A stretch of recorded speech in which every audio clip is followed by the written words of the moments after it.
a lot of my friends at LSE knew what they were going to be paid for their spring internship, their summer internship, their first job in their first year, and then what their salary and bonus would probably look like for the years following that. They had that financially mapped out for writers, but I also think often for entrepreneurs in general, people who are kind of charting their own path. You have absolutely no idea of how much money you're going to be making.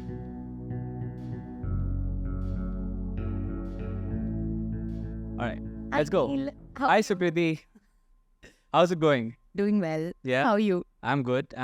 I'm so happy that you're here. And I really thought, we should discuss some of the things that you've managed to overcome as a screenwriter, right? Let's start with the elephant in the room, something that immediately I noticed when, I got to know about your work and your career, right? So you started out pursuing economics. You had a chance to go to London School of Economics, a prestigious university, right? And at some point you realized that that's not for you. Let's go back to that moment, right? What were those days like? What were you feeling? And how did that go about for you? So I had known from the time I was young that I wanted to do something creative, and my family, everyone in my family is a teacher, so they also supported that idea. They were happy with the thought that I'm going to do something creative or in academics or something like that. Teaching or marketing was Wow. the name that was kind of bandied about. And so when I was applying, I think when I was in 12th standard, I was honestly just very confused about what to do next. And I remember telling my mom at that time that, I was kind of listing all the things I'm good at, like anyone young at that time, trying to figure out what you're going to do next. I was listing out all the things I'm good at. And I said, I've always been good at English literature, so should I do something with that? And my mom, who's very supportive, said, but what will you do in English literature? You'll just become an author, And she's like, you're such a people's person and you have leadership qualities. So why do you want to just become an author and be holed up in a room writing Become something? just an author, huh? Just an author. So it was like, kind of through what people were telling me and what I was, sort of seeing a little bit around me, I was like, maybe one way to be creative is to go into marketing and advertising. And so when I was looking at different degrees that I could do, there was this degree at the London School of Economics, which had economics and management and marketing all kind of into it. It's very funny because marketing was only one module of over my 3 years there. Oh, wow. And still I was like, I think this is the right degree for me. The rest of it was all economics and statistics and maths. And so no big surprise that I wasn't super happy over those 3 years while I was there at the LSE. But that's sort of the almost kind of flawed or very vague decision making that took me on that track. Oh, wow. Let's talk about your options, right? Like, I mean, it's like you had the option to go to London School of Economics and you chose that based on some of the inputs that you got at that time, right? How did you ensure, or how was the framework around you, the environment around you to make that conducive for you? To make the choice to go to the LSE? Yes. So I was in an IGCSE and IB school. I went to the Dhirubhai Ambani International School, and all my friends were applying for colleges abroad. So it felt like the done thing to take that chance, to take that next step. And my family as well, I think, had financially planned for that next step. Got it. They were ready for me to go and do an undergraduate degree abroad. I looked around for financial aid and scholarships and things like that as well. So it's funny because that it was a lot of money actually to go to London and study for 3 years. And everyone around me was very happy that I was going abroad. But I don't think I ever had very detailed conversations, or perhaps I just don't remember having very detailed conversations about what I would study. Really? It kind of felt like this economics or business degree was a kind of catch-all. I could do something businessy after that. And so the most crucial question really of who am I, what do I want to study, what will I be good at, that was the one I think I paid least attention to. Oh, wow. I think I spent more time buying winter clothes for London and being very excited that I'm going to be abroad and I'm going to be like an international student abroad instead of the real questions at hand. Well, that's super interesting and also a bit funny. It's very funny. On hindsight, it's heartbreakingly funny. It is interesting to the extent where you did not even do 1 day of work as an economics degree holder, right? I hadn't even studied economics in 12th standard. Oh, wow. I was an all science student in the 12th. And, it's funny. I had read a book once. I was actually helping research this book. And it's called The Power of No, or The Power of Bad. The Power of Bad, sorry. And it's about how it's much clearer to have an idea in your mind of who you don't want to be than an idea of who you want to be. That's so interesting. Yeah, I remember when I was young, I didn't know I want to be an author or a screenwriter. Those images were not clear in my mind yet. Got you. But I knew I didn't want to be someone in medical college. I didn't want to be one of the people trying for IIT. So I was through my life, I think I've kind of I've understood that, okay, I don't want to do this, and moved away from that.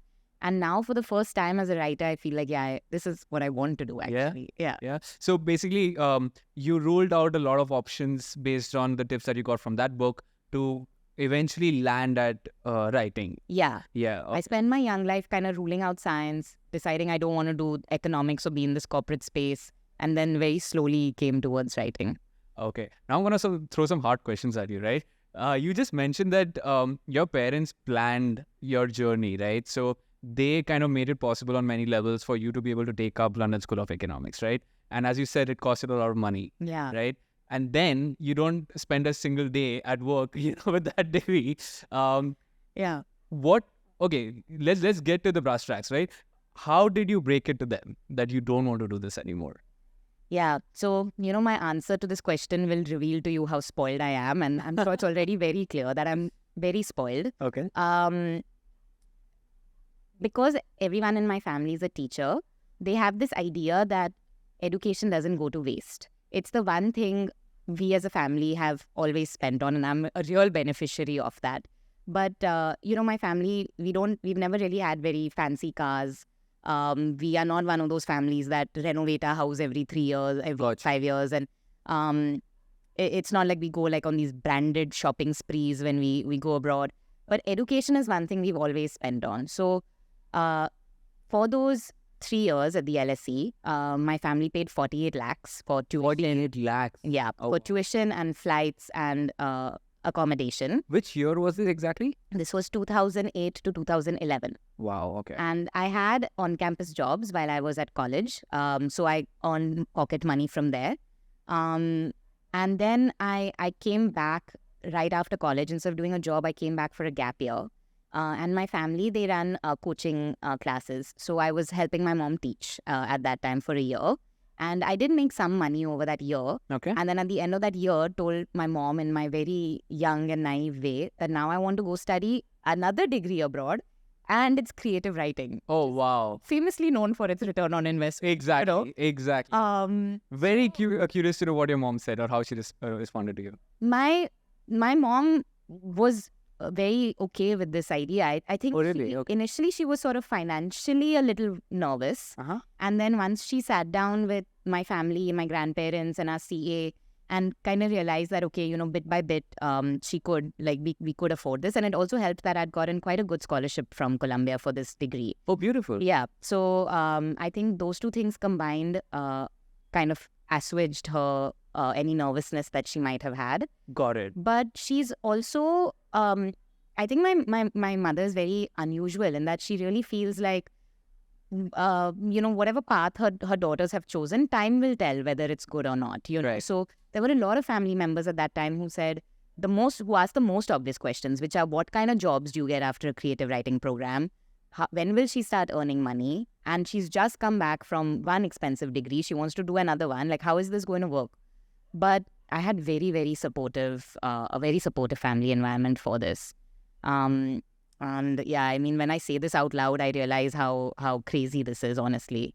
It is a bit crazy, as you said, but at the same... I'm very lucky with that. Yeah. Yeah, it's super cool also, right? And in terms of just the exposure that you had, in terms of, you must have been 19, 20 around the time? Yeah. Yeah. And then okay, let me put it this way. Your mom and your financial advisors took stock of the risk if you were to go ahead with the university degree, right? Yeah. So the Columbia University degree, right? Now, had it not been that, had it been like, okay, you can't afford this, right? And had you not gotten the scholarship, would you still have gone down the road of pursuing writing, or would you have then settled for a career in economics? I think I would have still done writing, but I would have stayed back in Bombay and tried to find a way to make it work by doing like different courses here and teaching myself and upskilling. Mm-hmm. And sometimes I still wonder if it's something I should have done, just kind of try to study on my own and learn on my own, because we live in this environment where people feel like, okay, you need a degree to do something that you love. Yeah. But if you really think about it, there are certain things for which you really need that university degree, like lab research or things like that. But there are other things which, with wonderful textbooks and, online videos and all, you can kind of teach yourself. Mm-hmm. But I think for me at that time, I found this degree at Columbia that I loved. It was a creative nonfiction degree, which we'll talk about a little later, but it was a fairly unusual degree. And, coming from the family that I have, where it's always been like, oh, you want to do this? Do a course or do a degree. Like get that, go for the That's interesting. program. Yeah. So I think they were actually quite supportive of that.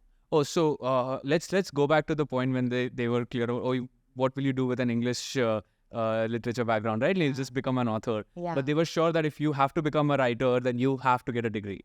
Yeah. It's really interesting that you ask that. And I also so many of these things, like you see the contradiction when sometimes someone outside your family points out these like very contradictory things.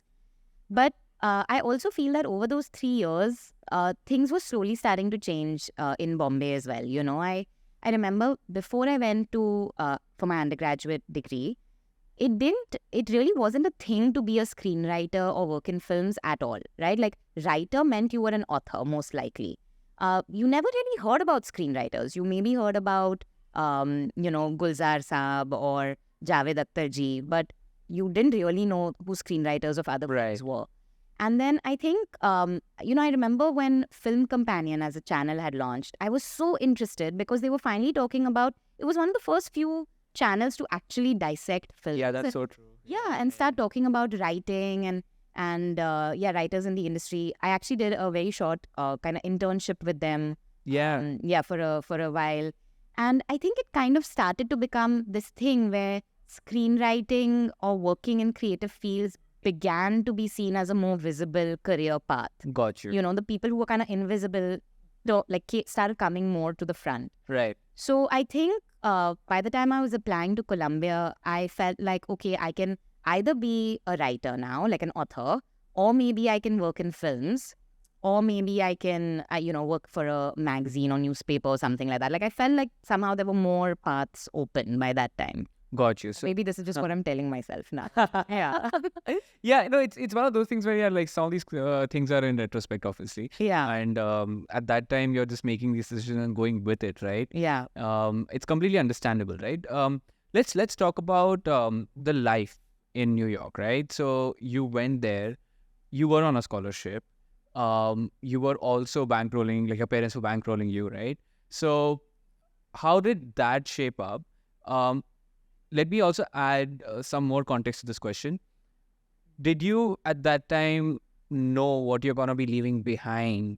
Should you switch careers from, having that LSE degree backing you up versus, pursuing writing? Like, did you know the financial risk that you were taking? The short answer to that is I really didn't know the risk that I was taking, and I hadn't worked through the numbers. Got it. And perhaps this is genetic because my family paid for me to do a creative writing degree. So perhaps no one in my family works through numbers too carefully. A lot of my friends at LSE knew what they were going to be paid for their spring internship, their summer internship, their first job in their first year, and then what their salary and bonus would probably look like for the years following that. They had that financially mapped out. For writers, but I also think often for entrepreneurs in general, people who are kind of charting their own path, you have absolutely no idea of how much money you're going to be making. That's true. And early on, you have dreams, I think early on, I just felt like, okay, whatever my friends are earning in finance, very quickly, I'll also be not only just earning that much, I'll easily, outstrip them. I was like, oh, I'll publish this novel and then it'll do so well and then I'll get this much money to like go for talks and, I'll be giving commencement speeches at college. And I had like, it wasn't a financial plan, it was financial delusion, but I was very happy with it. It allowed me to keep writing a little while. Cool, right? Yeah, and then I think it's like through college even, I was very okay kind of like trying to make ends meet and hustling because I was like, all this is temporary, Right. Soon I will be known, and I'll be hostessing these grand parties and the whole thing, right? The works, like the grand works of delusion. Yeah. And then How far did you think the red carpet was? My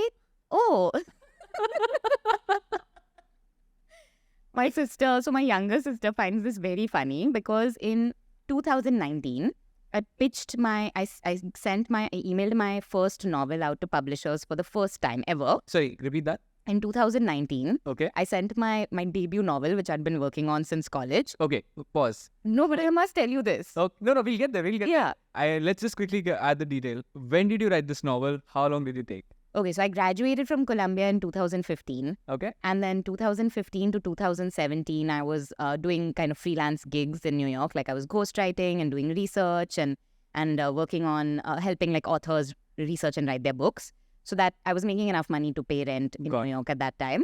And then 2017 to 19, I worked on this debut. So you wrote a novel, your debut novel in 2 years, right? Which is quite long because I was working on it full time. It's long, but it's also like 2 years is nothing, It felt really long. Oh God, it felt really long. But the day I emailed that first horrible draft manuscript out to publishers, I went and got my hair straightened. Okay. And my younger sister was like, what is going on? And I told her, well, if someone calls me for an interview, then like I need to have my look ready, right? Oh, wow. So I'm a deeply delusional person, and I don't think I could be in this field if I wasn't. Like I'm convinced that coffee with Karan is this is great. Next step, coffee with Karan. So okay, so let me ask you this question. Okay, do you think it makes sense? Like I think somebody in your life pointed this out to you, right? Is it okay for any aspiring writer or say anybody who wants to enter the creative field to be delusional about this, Is it, or do they need to have a realistic sense like, hey, if you're going to become a writer, there's like 6, 7, 8, 10, 5, whatever number of years, depending on which era you start, for you to make it big, or not forget making big, like for you to start making money as a writer, right? Do you feel it should be honest and clear as to what it is really? Or do you feel a little bit of delusion is good, to just keep you going? I think as we've established, I've been very lucky to be financially supported through this time that I've been hustling to make it as a writer, both by my family and my husband who works in finance. So I think it's in a way it's okay for me to be a little bit delusional because I feel it's, I'm on some levels I have a safety net. I would not fall that far. Got it. But I have thought about, what if my family just wasn't there and my husband just wasn't there, right? And this case with so many writers. Which is the case with so many people. And in those cases, it's very hard to get an accurate gauge of what it's going to cost you to persist as a writer. And some of the things I realized along the way were, number one, if I was just supporting myself right now, I would not be able to go out for dinner with any of my friends.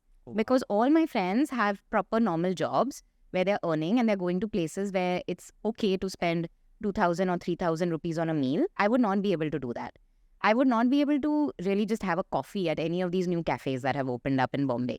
I would not, if, this is something we've been talking about as well, but if I was a guy, I would maybe not be able to marry the girl who I love. Yeah. Because her parents would probably not be happy with what I'm doing, right? Like, of course, you can have anomalous parents like mine, but these are things that nobody thinks about. One thing that I didn't think about is this decision for me to keep writing has made my mom kind of delay her retirement, because she could have, perhaps if I was financially contributing more to the family, perhaps she could have been working less at this point, but she's still teaching. She's 65 years old. and she's still the primary breadwinner of between me and her daughters, and that is crazy. Like, that is something I feel that's a cost that I have to confront every day of my life, and I feel like it's in some ways it's been an incredibly selfish decision to do what I'm doing. And I've just been bolstered by people who are very generous, like my mom till today, who says, I'm so happy you're doing what you're doing. I get to live through you. But anyone else could have blamed me for being very selfish. And that would have been the truth, I think, So I think if I didn't have this financial net, it would have been a real struggle for me to live my everyday life. And there's a cost on your loved ones of taking a path like this. You're probably not going to be supporting your family for a while. That's so true. Yeah. That's so true. And looking back in retrospect from your perspective, you went to Dhirubhai Ambani school. Right? Yeah. Now, that is one of the higher end schools around, right? Say if you were to just flip this situation for a second, right? Say your family wasn't supportive, right? And you took that upon yourself to find a way to find a side hustle of some kind to be able to get you going as a writer. It would have meant a visible drop in your standard of living, especially, when your parents would look at you, right? And what do you think at that point, like, would it have been something that your parents would have, how would they have reacted to that? So it happened a little bit in the years after I graduated from Columbia, because after I graduated from Columbia, for those years, I wanted to support myself. So at that time, I was freelancing and only living in New York through that money that I was making. So I mean, if we actually discuss like in detail, I was making perhaps like $2,500 to $3,000 a month. Okay, let's pause here for a second, okay? Because I feel like when you use the words New York, $2,500 a month, these are big numbers, and New York is one of the best cities in the world, right? Let's contextualize, right? Yeah. What does that mean for New York? And correct. How does that compare to, say, in Mumbai? Yeah, correct. So this was 2015. So my rent was $1,500 a month, which kind of gives you a good, example of like then how much. So rent was $1,500 a month. I was sharing a house with my friend. Right. And I then had about $1,000 to $1,500 every month to spend on everything else. Right. Now in New York, what does that mean? Yeah. So, I mean, let's say that's $250 a week, right? That you have that I had at that time. So my groceries were probably like $80 a week. $80. Yeah. Okay. And then I definitely still wanted to go out with friends. So I wasn't saving any money, clearly. The rest of it was kind of like going to Chipotle with a friend, going somewhere for a meal with a friend. But I had these rules for myself. Like, I would never take taxis. It would kill me to take a taxi because that basically like eats into your entire week's budget, right? So I would take the subway or I'd take a bus. So I became really slim. I walked a lot. Oh, wow. Okay. Yeah, so there are benefits to being on a tight budget. And I also, I hated tipping. Like, I was a really miserly tipper at that time. And the argument was that, these poor, servers, they're not making any money. And I was like, I'm not making any money, so this is really a very difficult situation. It was like that opening scene in Pulp Fiction or one of those films where they're criticizing tipping. But yeah, so I was on this very tight budget at that time. And my family was, I don't think they knew perhaps all the things that I was doing to kind of like hustle and make ends meet. But again, I think they would have been okay with that as well, because they would have been like, okay, this is the time of your life where you have to learn about this stuff, Right. And it was that time of my life where I realized that, okay, like, I'm making a very little amount of money per month, but I'm surviving. I'm fine. And I'm even able to go out, like, for an occasional meal with a friend or get an occasional beer or something like that. So that's, I think, the first time when I was like, okay, maybe it's all right if I try to be a writer, because on this limited amount of money, like, as long as I just make this much money per year, I'll still be fine. All things considered, even if I have no other sources of income, I can always be a freelancer. Your own rent, you were just getting by with the money that you were making, right? Let's talk about the money how that money was coming in, right? What were you doing then? Yeah, so there were a couple of different things I had. One was a research internship with this wonderful New York Times author called John Tierney for his book, The Power of Bad. and I was helping him find stories that he could reference in this book. So it was a pop psychology book like Blink or, one of those Malcolm Gladwell style books. So I was just doing a lot of research and helping him out. And So you're researching for books? Okay. yeah, and that was also like I was getting money for that also from a kind of fellowship at Columbia. Got So I it. was being paid for that. And then I was working with this wonderful lady called Christy, who was who owned her own marketing agency in New York Okay. and wanted to write a book about the power of women in business. So again, I was doing a lot of research on case studies that we were trying to prove that having diversity in your business can make an actual impact on your bottom line, will actually increase your profits. Yeah. What is the name of this book? Untapped. Untapped. Yeah. Got it. So it's on Amazon, and we There's a full sentence, like there's a subtitle to it as well. Yeah. Untapped. how companies around the world are tapping into the genius of women or something like that. Yeah. It was a very long subtitle. I don't fully remember it. And then eventually it got it was kind of more published for private distribution, like for okay. the agency to use it as IP and give out copies instead of like a public distribution thing. But for that as well, I was being paid by the hour. Got it. It was great because there was quite a lot of research. There was a lot of listening to interviews, transcribing interviews, putting that all into chapters. And then eventually I co-wrote that book with Christy. Got it. So that was the other thing. You co-wrote a book, and then you finished your debut novel after that, right? Yeah, all this sounds very fancy. It's not that fancy. No, it is not fancy in the sense that it is fancy, but it's also not fancy. We'll talk about both those things, right? As a young writer, you got a chance to co-write a book, I think, within 1 or 2 years of graduating, right? Yeah. And then you wrote your debut novel within three to 4 years of graduating, right? Yeah. Now, Which has not been published yet, which I'm still pitching. correct. Yeah. So it's fancy to the extent where you wrote, right? Correct. The hard work, there's a lot of fancy hard work happening, and then all the results at the end of it are still question mark, question mark, question.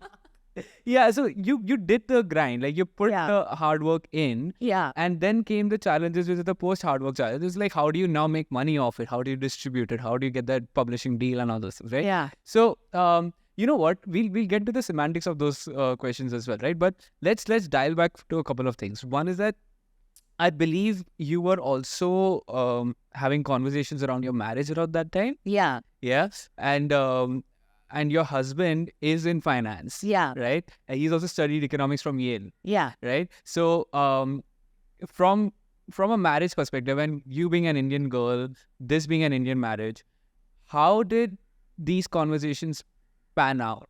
Very curious to know. Yeah. So first of all, I must add that he's been my friend since high school. We've been dating since high school because otherwise everyone who's listening to this will think, oh, what a sly girl. She found a nice finance boy and married him. But no, we were dating since high school. And yeah, he chose to do economics and then work in finance. And, it was a very interesting... we didn't really have conversations around it, but the shape that my life has taken as a result has been really interesting because I grew up in a very, very matriarchal family. Okay. And one thing that I was constantly told was to be financially independent. Oh, really? It was like the one, like, do whatever else, but be financially independent. And then very early on in my mid-20s, once I got married, I was not financially independent. Once I got married, I also thought, okay, I'll work on my debut novel instead of doing all these freelancing gigs because Were you in New York at that time? No, so we had moved to Denver, Colorado, my husband Okay, and I, got it. because his job was there for 2 years. Got it. And there wasn't as much freelance writing work in Denver. Got it. So that's when I thought, okay, I'll work on my novel instead. Got it. And, very quickly I was kind of suddenly I was in all these roles that I felt ill-equipped for. Like I was a wife and I was a stay-at-home wife and I was like a stay-at-home writer. And somehow this was a very different way of thinking for me than being like the hustling freelance writer in New York. Mm-hmm. So I think for a while I was a little bit resentful. I've had many arguments with my husband over how my work is just as important as his and, Really? and things like that. And it's not like he was ever telling me no. He's another one of these uniquely supportive people in my life, honestly. And has been always very, very happy and, keen that for me to write and for me to keep writing. But I think for me, it was just like there was this, I had a kind of chip on my shoulder, about the fact that I'm now dependent on someone. I was literally on a dependent visa. And every time we filled taxes, it was like, oh, income zero, income zero. So you just start to feel a little bit like, okay, what have I gotten myself into, And I had someone I was then living with someone whose life was showing me what my life could have perhaps been if I had opted to stay in finance.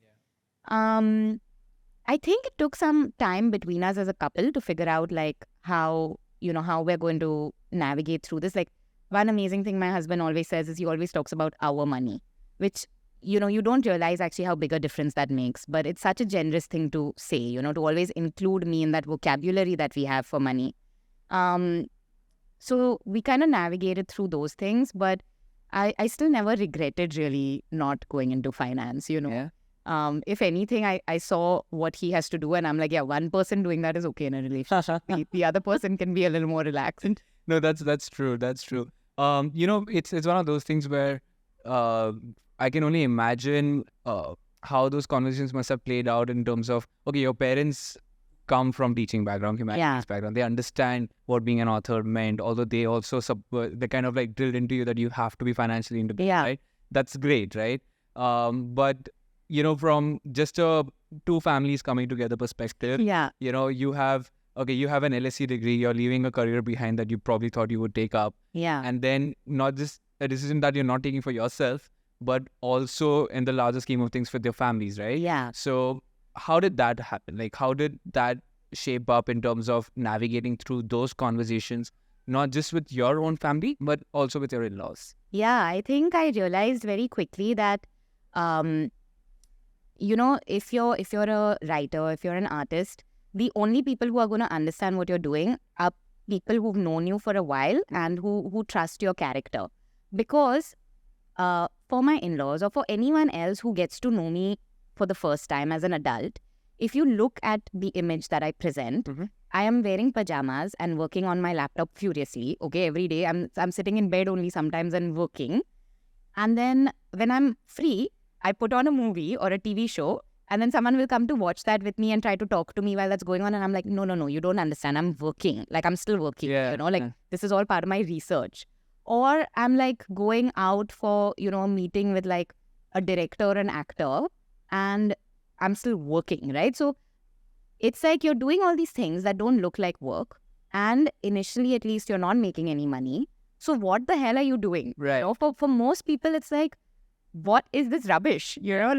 What is going on? Like, I fully empathize with anyone who sees a writer and says, ye to kuch nahi kar raha hai, or ye to kuch nahi kar rahi hai, But it's people who knew me for a long time, like my parents or my husband or my long-term friends who are like, okay, she's not a shirker, she's a hard worker, she was a good student, so she must be up to something.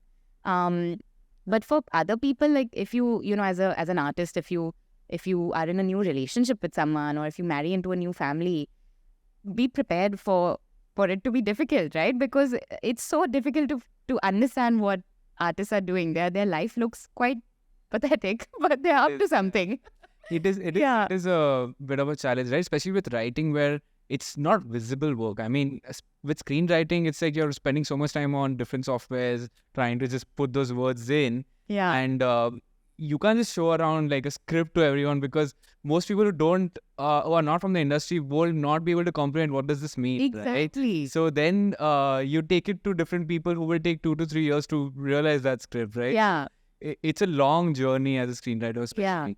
But it's fascinating that you mentioned this, right? And I will say one thing on this quickly, actually, if I can, which is it has helped me to make people part of my creative process. So just based on what you said, it reminded me that there was this one time when I had to narrate a TV show to a producer, and I first did a narration for my in-laws.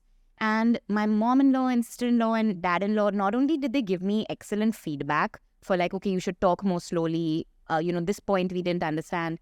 But once they loved the idea that I was narrating. And my father-in-law even took me for a meeting with one of his producer friends then later on, being like, ye meri bahu hai, and she's a writer, you must take her. So, this thing that initially I was very like cagey about, like no one can understand my process. these things, like once I kind of involved people a little more in my process and tried to make them see and understand what the work is I'm doing, I had good results with that. Oh, that's cool. Yeah. That's good to know. Yeah. That's really good to know. Okay, so that's interesting, right? Like it was fascinating to see from a woman's perspective, especially somebody who got married early on and then started pursuing writing full time. And you also mentioned in passing at that time that there are people who, and going back to one of the things that we've discussed in the past, there are guys who have had to switch from being in the creative field to corporate careers, right? Let's talk about that for a minute, because I think you have had some access to some stories like that, right? Where some people who decided to pursue creative writing at some point had to turn back. Yeah. Right? What were those stories like? Yeah, I've had friends who, I think creative industries are particularly hard for men, I think, if I'm just being honest, because this is one of the times when patriarchy kind of helps women a little bit, in that I wanted to be financially independent, but there was not much pressure from my in-laws, for example, who are very generous in this way, that they were never pressurizing me to, go out there and get a salary and things like that. But my guy friends who, let's say some of them came into the creative industry at 22 or 23.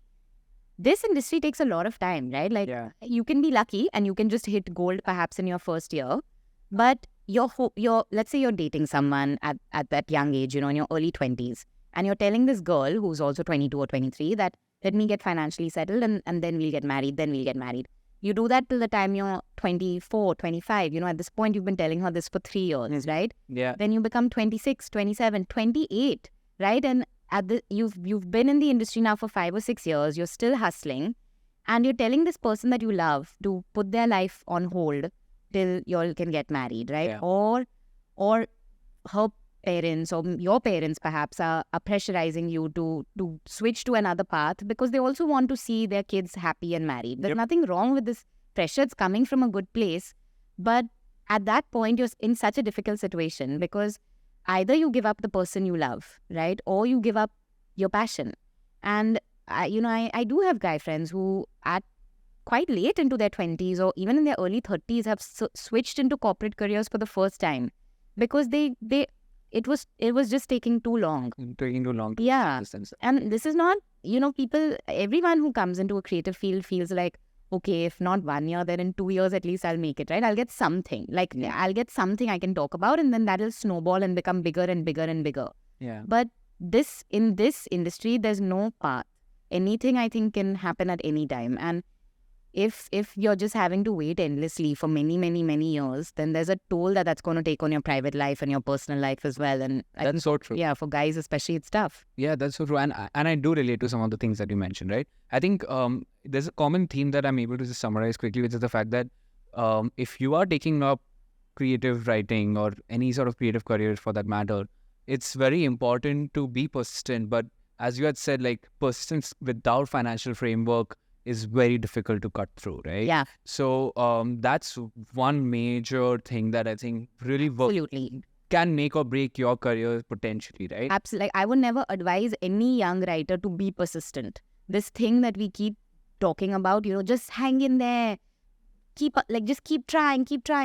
It's financially highly irresponsible advice. Okay, if you come from some very well-to-do family, or if, like me, you come from an incredibly supportive family where they are okay with their daughter just, even at the age of 32, just trying still, like a complete beginner, trying to make things work out, fine. Then you've hit gold and fine, then try to be an artist. But for the vast majority of people who have to start living life, do not be persistent. I don't think this is a career where you can just be persistent without thinking through your financial strategy, right? It might take 3x as much time as you're planning for you to actually make it and become someone and be able to afford being a writer on your own. Yeah. So I think it's bad advice. If you're, it's correct. Like, it's bad advice. It's irresponsible, and it's one of those things where you have to think about what the finances. How are you going to take care of your finances while you're at it, right? In fact, somebody had mentioned this to me when I started out pursuing writing, was that take the load off making money from writing, especially in your early days. That one will de-stress you a bit because you know that you have money coming in. To the fact that you're taking the financial load away from your writing, gives you an opportunity to be more creative, which I think is really good, right? So I love this, right? I love this, and I hope people are able to take this back. Let's talk about a little more about your day to day today, right? So now you're here. You left your life from London and America behind to come here, right? And I believe your husband stays in Singapore, Yeah. right? So you are technically in a long distance relationship.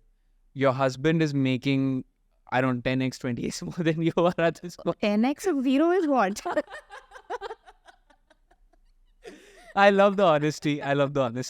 Okay, so your husband is making significantly more than you are at this point. How does that play out in terms of making micro decisions, right? We've already established that, okay, your husband is pretty considerate about the situation. He is also super, understanding of how much time it takes to become a writer, right? So that's great. But from your perspective, you're going out for dinners, right? You are going out for vacations, right? So how do these things play out for you? Yeah. So there's a couple of things here. So number one is that when I say I've made zero, money, that's a little bit of a lie. I've made probably this year I made 1 or 2 lakhs, writing, revising some scripts and writing a script and things like that, because I'm still in a very, very emerging writer category. And all these WGA strikes and things like that, all these writer strikes where they are petitioning for more money. A lot of producers and stuff in Bombay at this early level of writing that I'm at, they don't listen to these guidelines. You just get paid a little bit of... Oh yeah, that's a whole different conversation, right? So, so let's say over these 6 months, I've made 1 or 2 lakhs. Right. Okay, so it helps that I'm staying with my family, so I'm not paying rent. And then that 1 or 2 lakhs essentially for me is discretionary income. So I'm not trying to save any of that at this point. So my kind of deal to keep some shreds of dignity with me is that at least I'm not going to use any of our Singapore bank account money while I'm in Bombay. Oh, that's okay. So I try with this money that I have to at least get all my discretionary expenses in. All these things are stupid things that we tell ourselves, I'm trying to feel like I'm this independent and I can take care of myself because I'm using my 1-2 lakhs as money to go out with friends. This is dumb stuff, but this is the kind of stuff that I have to tell myself to keep going. No, that's okay. So first to cover up things, okay. It's I love the fact that you just threw your number out. Yeah. So we've discussed with the buzz, so many writers, or forget writers, so many people in general refrain from sharing absolute numbers with each other. Yeah. How much they're making. And I think it's one of those things where just knowing, for example, there may be somebody who is about your level of experience at this point, or maybe less, right? Yeah. No, they are hearing something which is the reality of the situation, right? Having 2 great degrees, 7-8 years of work, having co-authored a book and written a debut novel, you're still at 2 lakhs for 6 months, right? See, this is why I said don't give me this fancy sounding bio, because then it comes down in this steep fall. Oh no, it's not that, right? So most situations in real life are complex, right? So so many times, so many people have given, writers have given advices to each other, write your first script, write your first book, right? Get that going, right? But here you are, you've done that, right? But here you're still trying to figure out your financial situation, and it's great that the framework is working for you. But the fact is that there is no predicting on how this can shape up, right? This creative career, as we've discussed, right? It's unpredictable, right? I mean, and also both of us have friends who, for example, could have gone to UCLA screenwriting, NYU Tisch. I have a friend who's come back to Bombay and is getting paid 2 lakhs to be part of a writer's room and deliver a show Bible. Okay. And this job was supposed to take a couple of months and it's stretched out over more than a year. Oh, and the compensation is still the same. Right. Right. And it's like a part-time job. So pay scales and the duration of projects in this industry is completely random. Yeah, that's true. It's an unstructured market, right? So I think there are different problems that come with figuring that out. But okay, so let's go back to your situation with your husband and your day to day, right? Yeah. Because you've explained how you're able to take care of expenses in Mumbai, right? Have you had any tough conversations with your husband where, say, he wanted to go on a vacation and he was like, I want to go and stay at this 5-star place, but because you as an independent woman are not able to afford that at this point, how did that play out in your psyche? I love going on vacations that he plans. That because I'm like, I'm like, I am not going to book this very expensive hotel, but if you want to book it, your money, then it's fine. Yeah, it's a weird one. I think even when we've done really lovely vacations together, and we rent a nice place in Singapore together. But it's just I think it's a matter of like remaining. A part of me remains true to who I was when I was at college in New York, like Got the kind of hustling, struggling, like making ends meet kind of person. I also think perhaps just by virtue of being Indian, there's this deep money saving, paisa vasooling mentality in me. I will cut every coupon, I will take every discount, I will scour the internet for all these price comparison websites, and only then I book something. Yeah. So I think it's even though thanks to my husband, my life's at a level, I have a quality of living that I would not be able to afford as a independent writer. But that part of my personality, that those characteristics of me are still very much mine.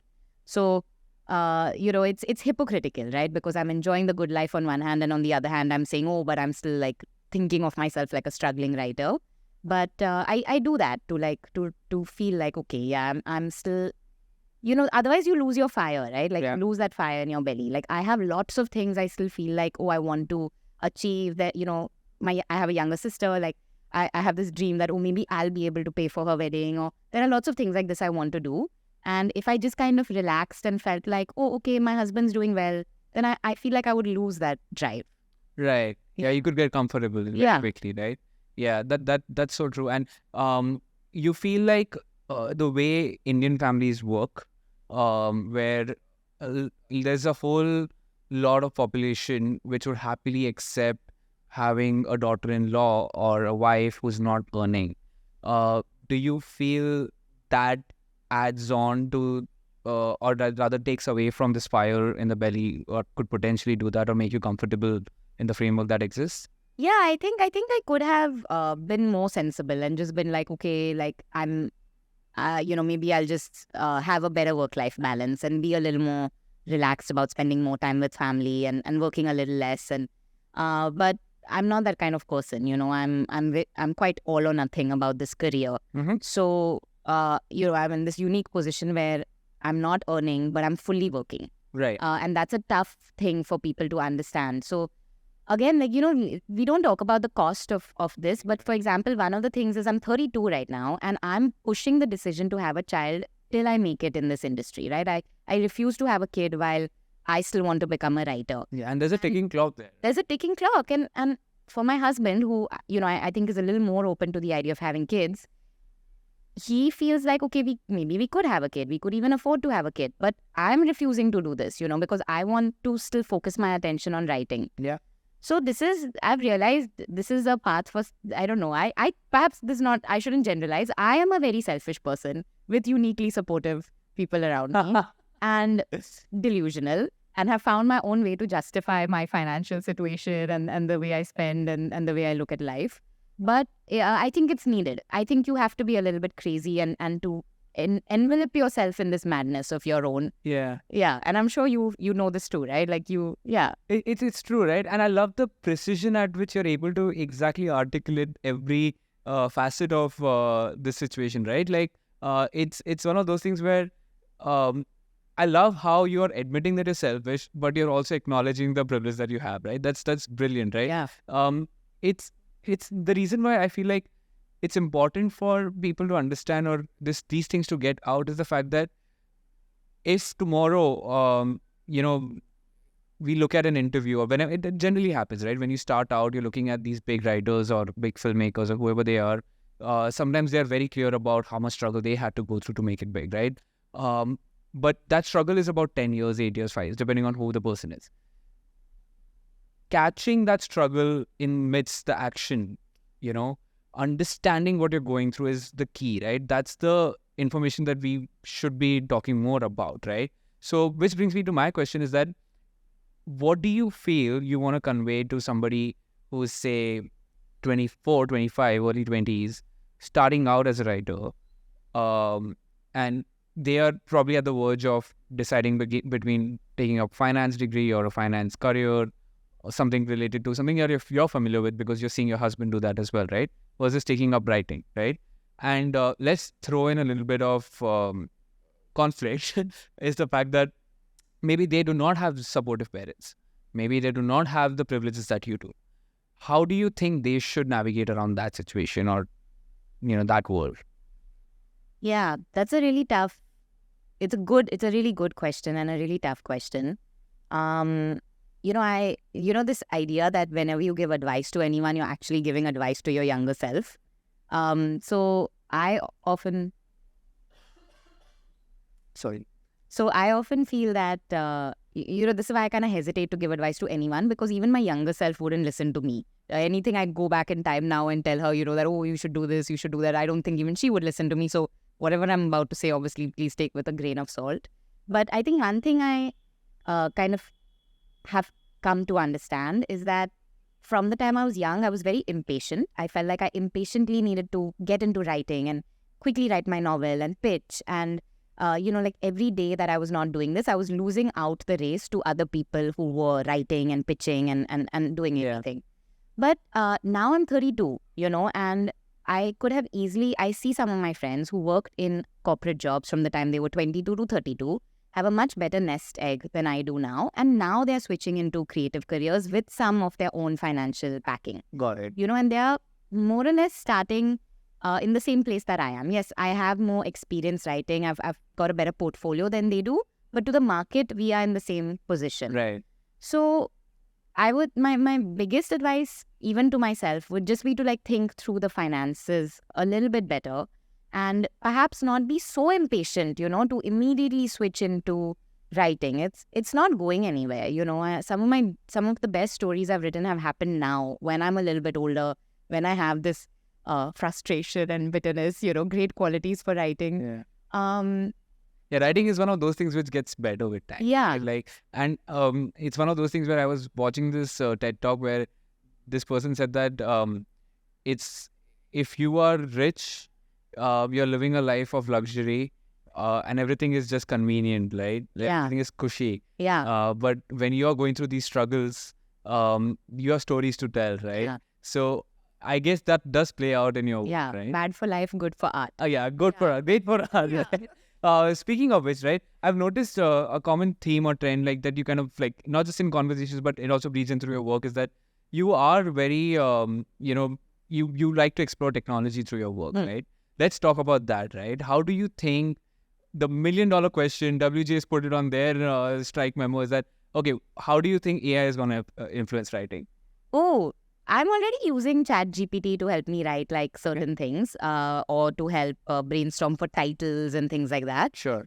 I'm quite excited because I think maybe I'm kind of being a bit naive about this and thinking, oh, it can't do everything that I can do. Okay, perhaps one day it will literally be able to write a world-class script and literally put me out of a job.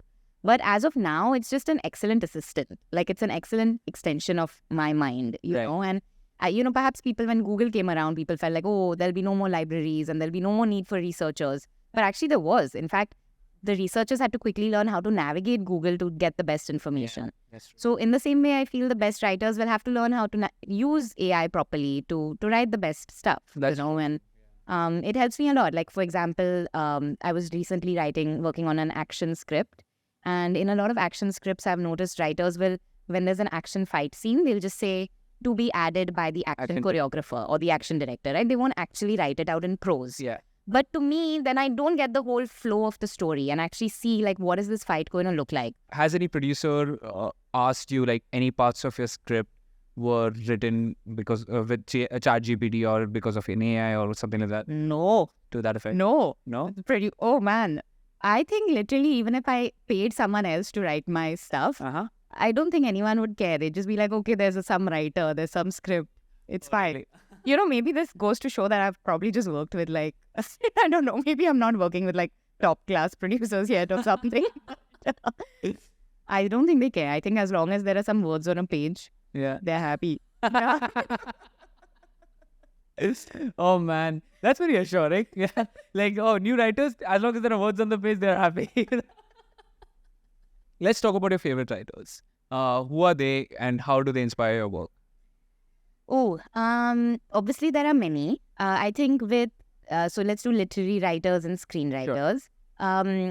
In general, the genre that I like is feel-good stories, because Beautiful. I actually think it's easier to make people cry than it is to make them laugh or kind of, leave with like a overall humorous, funny, feel-good experience. And those are kind of stories I like where you can escape and have a good time. So I think in literary authors, let's see, who have I read recently who I've found really funny? I read this book called Yellowface, which is about the publishing industry. It's a biting satire of the publishing industry, and it's very funny. It's very darkly comic. It starts with one of the main characters dying and her best friend publishing like that dead friend's novel under her own name. Wow. So it's quite a dark concept, but it's very funny along the way. Did you at any point think that it's to be? That book really cured me of my kind of desire for literary fame, though, because it takes you into the publishing industry and it shows you just how twisted things can get. Yeah. And I was a bit like, oh, okay, I don't know about this, like, got to be prepared for this stuff. In screenwriting, I love the guys who've written Pirates of the Caribbean. Because they've actually described, if you read through the script, they've described the action really well. It's a really fast-moving script. Okay, let's talk about the Writers in Lab, right? Yeah. Okay, so I love the Pirates of Caribbean, right? And obviously the book I've not read, but it sounds super fascinating. The script of Pirates of the Caribbean. Yeah, the scripts, the entire franchise, obviously it's the notable one. I'm talking the Yellowface, the book. Okay, fine, yeah. Yeah, that I've not read it, but it sounds super fascinating. Yeah. What I want to talk to you about is like how we met, right? We got familiar with our work through the Writers in Lab, right? Yeah. And first of its kind lab that emerged out of the need to create a proper framework for screenwriters to thrive in India, right? Yeah. And the organizers of the lab, Anshulika, she's been so good, right? Yeah. She's kind of got like some of the top filmmakers and given us access to some really good people to like learn the craft of screenwriting in such a short span of time, right? How did that change your, how do I put this? After having actually spent 3 years pursuing an MFA in creative writing, then working in the industry for a bit, and then doing a short lab where you developed your script, how did that change your process of writing? Oh, like on a very technical basis, I used to initially, I had studied the MFA, which was more about literary writing, but screenwriting I had taught myself doing online workshops and reading and reading these books, and things like that. So, for example, one of the frameworks I was using was Save the Cat, right? Like a well-known framework to pace out your story. But then in this lab that we did, our professor, who was an NYU film professor, taught us about sequences, which is, you have your 3 acts, then you break those down into 8 to 10 sequences for the film, and then you come into the scene-by-scene breakdown. And each of those sequences, those 8 to 10 sequences, has a purpose for the story. And it's usually to kind of push the story up to that moment of climax, right? So that's something I had actually not come across ever doing all my other research. And I loved that, I use that all the time now. But perhaps the most important thing is that, again, this is not something you think about when you're so excited to go study abroad, but I never had any writing friends in Mumbai. All my writing friends in New York and, things like that. And I was kind of cheering them from across the 7 seas. But it was so lovely to meet you and to meet all our other, 30 writers, many of whom are in Mumbai. Yeah. And it really helped me feel like I was part of this industry because, when you're just writing alone in your room, sometimes you think that you're a writer, but there's nothing to prove it in a way, it takes little things to make you start feeling like you're part of the industry. So now I have friends in the industry, or sometimes even if I get an email back from like, a production house, and even if they're saying, no, we don't want your script, but I'm like, okay, like someone replied, it's just little things like that I'm like, okay, I'm doing this, I'm also trying. I love it. If Sukriti were to write a movie about a lonely writer, these will be the moments. I want to write feel-good stories only, not no tragedies. I love it. I love it. So, okay, let's talk about the real situations about being a writer. Okay, you went to the technicalities. That's great. Let's talk about the emotions of writing. Yeah. Do you feel lonely as a writer? No, I mean, I really enjoy spending time with my ideas and my thoughts and thinking through things on my own. But sometimes when I see, like if I'm working at a cafe or working at Soho House, and then I see there's a whole team of like a marketing team nearby, and they're all discussing the latest campaign, and I still have my old experience in marketing, Yeah. It's just so nice to see them sitting and brainstorming together. But I don't think necessarily loneliness has to be a part of a screenwriter's life. I think if you become a more established screenwriter, it seems like a fairly collaborative space. Right. Sometimes I don't even want collaboration, to be honest. Sometimes I want that loneliness and just my control. Yeah, you want the solitude to be able to. Yeah. So, okay, got it. So no, I don't feel lonely. Oh, that's cool. Yeah. That's cool. I feel jealous. I think envy is something I feel very envious very often. I feel envious of other writers who are doing well. I feel envious of other friends of mine who are putting down deposits on houses. I'm like, oh my God, you know how far from reality that is for me right now. Like, then I feel like, oh shit. Yeah. Yeah. Yeah, no, that's true, right? I think it's. Yeah, I read this somewhere, which is like, okay, jealousy and being envious of something or someone is just a reminder from your mind telling you this is what you want, right? Yeah. So I like that. yeah, so eventually you will get it. It's just a matter of time. I like that. I'm going to use this. Add it to my delusion toolkit. Yeah, and okay, so one of the things that I quickly want to just like highlight here is that you mentioned revolves in the passing, right? Okay, so here's the most here's the most interesting contradiction, right? You said you just made a couple of lakhs in the last 6 months, right? And you do see yourself as a struggling writer. Yet you have the privilege to be working out of Soho House. Yet you are, privileged to be able to do things that, you're able to keep up with your friends. You're hanging with them and doing all those things, right? It's one of those things where I want you to talk about more. What does making it big as a writer feels like, right? Because I'm pretty sure from the outside, if just somebody looks at objectively, right, like, okay, you are fine, you are still doing better than most of the population, right? But as a writer, despite just having those materialistic things and access to some of those things, it still makes you feel that you're struggling, right? Let's talk about that, because I think that's a very internal, deep emotion, right? Yeah. Yeah, I think for people who want to become a writer for the sort of perceived rewards of this career, right, which is like being a Soho House member or being part of like knowing friends in the industry or doing even a workshop, the kind of workshop we did with like an NYU professor and a UCLA professor. In like those rewards in a weird way are already part of my life, but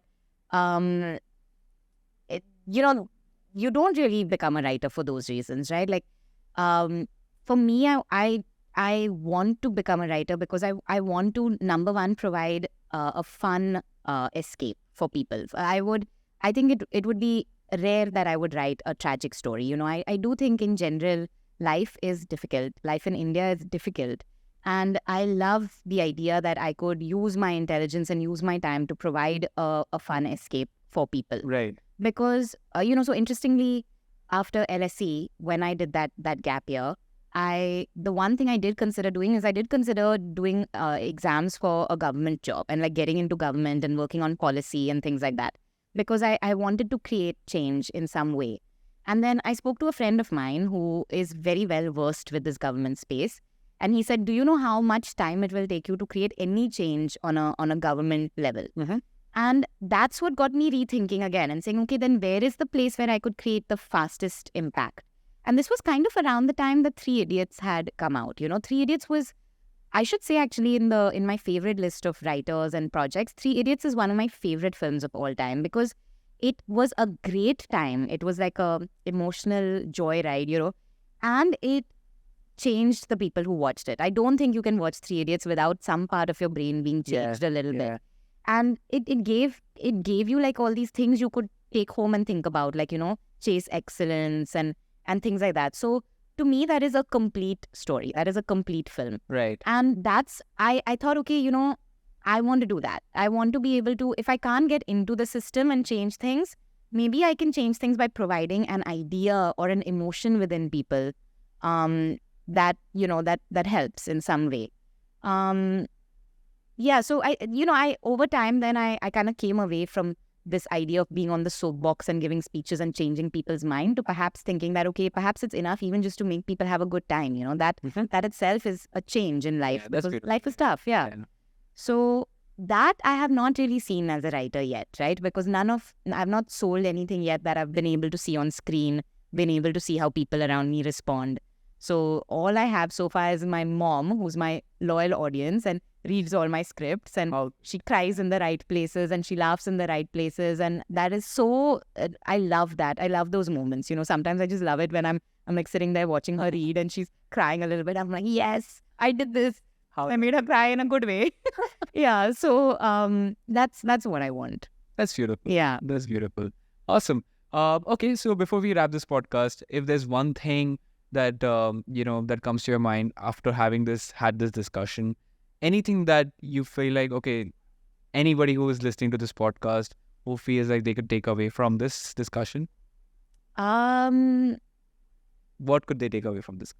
It's